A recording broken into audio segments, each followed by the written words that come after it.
اگر تو یہ چاہتا ہے کہ دنیا کی دولت تیرے لیے جمع ہو جائے تو تجھے لوگوں سے اپنی امیدیں ختم کر دینی چاہیے۔ جس گھر میں احمد نام کا بیٹا ہو وہاں رزق کی تنگی کبھی نہیں آتی۔ کھانا کھاتے ہوئے اور نیند میں اگر چھینک آ جائے تو سمجھ جائیں آپ دولت سے مالا مال ہونے والے ہو۔ دولت قریب آتی ہے تو 5 چیزیں خواب میں نظر آنا شروع ہو جاتی ہیں۔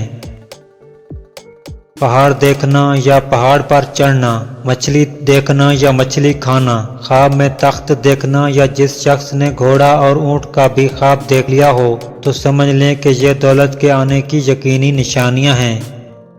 جب دولت قریب آتی ہے تو دروازے پر سائل اور خواب میں دولت نظر آنا شروع ہو جاتی ہے۔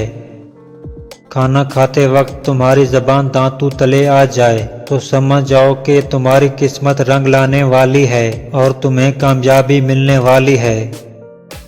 جس گھر میں عورت ہاتھ سے کپڑے دھوتی ہے اس گھر سے 2 چیزیں ختم ہو جاتی ہیں۔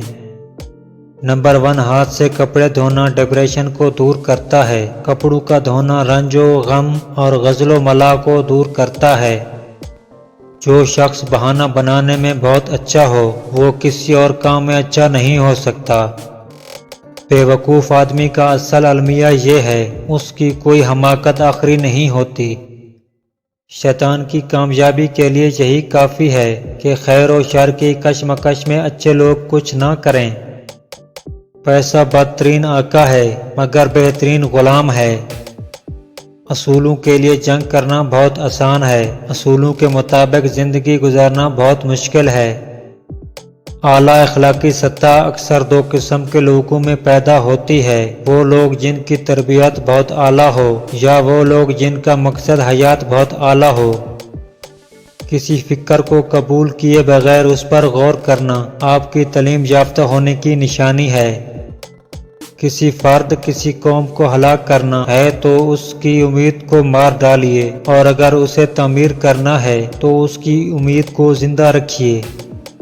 وہ آدمی نادان ہے جو ماضی سے نہیں سیکھتا اور بار بار پرانی غلطیاں دہراتا ہے، مگر وہ آدمی زیادہ نادان ہے جو ماضی سے سیکھتا ہے اور ہر دفعہ نئی غلطی کرتا ہے۔ اپنے گھر میں پودینہ لگا دو اور گھر میں برتن دھو کر ڈھانپ رکھنا، رزق میں بے پناہ اضافہ ہوگا۔